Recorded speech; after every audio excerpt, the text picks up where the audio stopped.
أعوذ بالله من الشيطان الرجيم. بسم الله الرحمن الرحيم. يريدون ليطفئوا نور الله بأفواههم والله متم نوره ولو كره الكافرون. هو الذي أرسل رسوله بالهدى ودين الحق ليظهره على الدين كله ولو كره المشركون. يا أيها الذين آمنوا هل أدلكم على تجارة تنجيكم من عذاب أليم تؤمنون بالله ورسوله وتجاهدون في سبيل الله بأموالكم وأنفسكم ذلكم خير لكم إن كنتم تعلمون. يغفر لكم ذنوبكم ويدخلكم جنات تجري من تحتها الأنهار ومساكن طيبة في جنات عدن ذلك الفوز العظيم. وأخرى تحبونها نصر من الله وفتح قريب وبشر المؤمنين. يا أيها الذين آمنوا كونوا أنصار الله كما قال عيسى ابن مريم للحواريين من أنصاري إلى الله قال الحواريون نحن أنصار الله فآمنت طائفة من بني إسرائيل وكفرت طائفة فأيدنا الذين آمنوا على عدوهم فأصبحوا ظاهرين. صدق اللہ العظیم. سورہ صف کی آیت 8 تا 14 موضوع میں جن کا ذکر موجود ہے. یہ آیات میں نے اس وقت تلاوت کی ہیں، پہلے ان کا ترجمہ سماعت فرمائیے. اللہ رب العالمین ارشاد فرماتے ہیں یہ لوگ اپنے منہ کی پھونکوں سے اللہ کے نور کو بجھانا چاہتے ہیں، اور اللہ کا فیصلہ یہ ہے کہ وہ اپنے نور کو پورا پھیلا کر رہے گا، خواہ کافروں کو یہ کتنا ہی ناگوار ہو. وہی تو ہے جس نے اپنے رسول کو ہدایت اور دین حق کے ساتھ بھیجا ہے تاکہ اسے پورے کے پورے دین پر غالب کر دے، خواہ مشرکین کو یہ کتنا ہی ناگوار ہو. اے لوگوں جو ایمان لائے ہو، میں بتاؤں تم کو وہ تجارت جو تمہیں عذاب علیم سے بچا دے. ایمان لاؤ اللہ اور اس کے رسول پر، اور جہاد کرو اللہ کی راہ میں اپنے مالوں سے اور اپنی جانوں سے. یہی تمہارے لیے بہتر ہے اگر تم جانو. اللہ تمہارے گناہ معاف کر دے گا اور تم کو ایسے باغوں میں داخل کرے گا جن کے نیچے نہریں بہتی ہوں گی، اور ابدی قیام کی جنتوں میں بہترین گھر تمہیں عطا فرمائے گا. یہ ہے بڑی کامیابی. اور وہ دوسری چیز جو تم چاہتے ہو وہ بھی تمہیں دے گا، اللہ کی طرف سے نصرت اور قریب ہی میں حاصل ہو جانے والی فتح. اے نبی اہل ایمان کو اس کی بشارت دے دو. اے لوگوں جو ایمان لائے ہو اللہ کے مددگار بنو. جس طرح عیسیٰ ابن مریم نے حواریوں کو خطاب کر کے کہا تھا کہ کون ہے اللہ کی طرف بلانے میں میرا مددگار، اور حواریوں نے جواب دیا تھا کہ ہم ہیں اللہ کے مددگار. اس وقت بنی اسرائیل کا ایک گروہ ایمان لایا اور دوسرے گروہ نے انکار کیا. پھر ہم نے ایمان لانے والوں کی ان کے دشمنوں کے مقابلے میں تائید کی، اور وہی غالب ہو کر رہے. خواتین و حضرات، یہ وہ آیات ہیں جن کا ترجمہ میں نے آپ کے سامنے اس وقت پڑھا، جن کا ذکر ہے کہ ان کے حوالے سے ان کی روشنی میں کرنے کے کاموں پر بات کی جائے. طویل موضوعات اس کے اندر ہمارے سامنے آتے ہیں.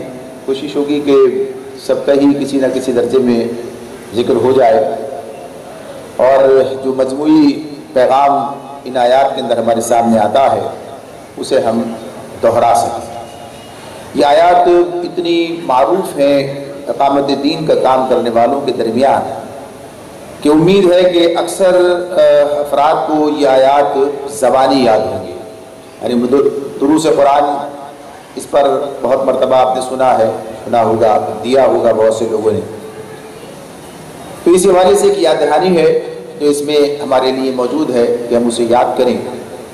پہلی بات تو یہ کہ ایک خاص وقت اور ایک خاص جدوجہد کے بارے میں جو نزول قرآن کے زمانے میں برپا تھی، اللہ رب العالمین نے یہ آیات اس وقت نازل کی ہیں.